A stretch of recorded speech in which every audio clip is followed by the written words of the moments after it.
On Thursday, 5th of May 2016, the Port of London Authority welcomed a brand new ship, Viking Sea, at their midstream Greenwich Ship Tier for her naming ceremony. Bringing large vessels like this into a berth in a narrow river presents some technical challenges, so we asked Harbour Master Towens to give us an overview of the task. You've got a biggie coming in today. It is a serious bit of business for the PLA, and this, I guess, is business you want to encourage. Yeah, we're really excited today to get the Viking Sea in, which is the largest ship we've ever had beyond the Thames barrier. She's going to be christened on the Thames today in Greenwich Ship Tier, a tier owned by the PLA, right in front of the Naval Maritime College in Greenwich. So for us it's a really big day, and the culmination of a lot of work that we've been putting in to make sure that we can get this size of ship in and out of the port safely. Because this ship is so close to the maximum you can handle, it must present quite a technical challenge to your guys. Yeah, it's a very difficult piece of work for us.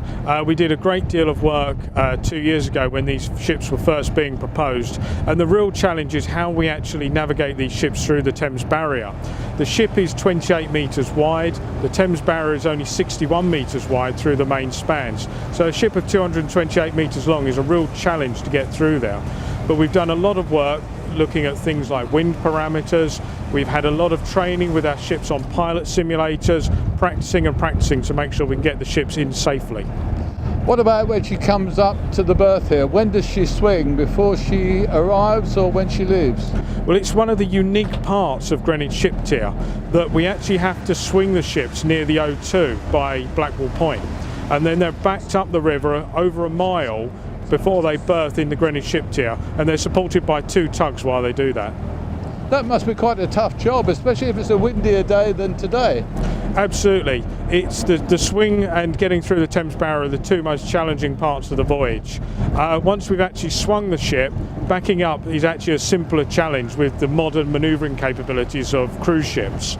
But for us it's a real challenge, and one of the limitations we've had to set is to make sure that we haven't got high winds when these ships are visiting. Her overall draft is just over 6 metres. So for us this is a deep water hole on the Thames. It's a natural deep water point. We have about 9 metres of water here within the tier. So while outside of the tier there wouldn't be enough water to float the ship at low tide, when she's moored safely in the tier there's no issues with her underneath the hull. So I guess you'd like to have 1 or 2 of these every week, really?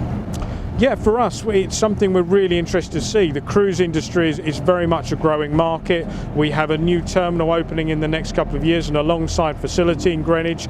We're very keen to see more cruise ships visit. It's good for the port, and it's not just good for the port, but it's really good for the surrounding areas as well, the local towns at Greenwich and further into tourism in London. Talking about the new terminal, what benefits do you think you'll get from having a new terminal at Enderby Wharf?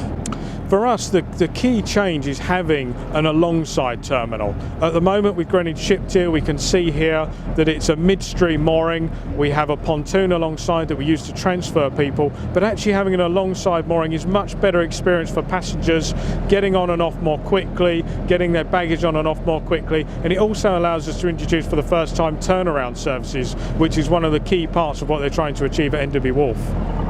The Port of London Authority is working hard to bring more business and more passengers and cargo to London's river, so we'll do our best to keep you informed on Shipping TV.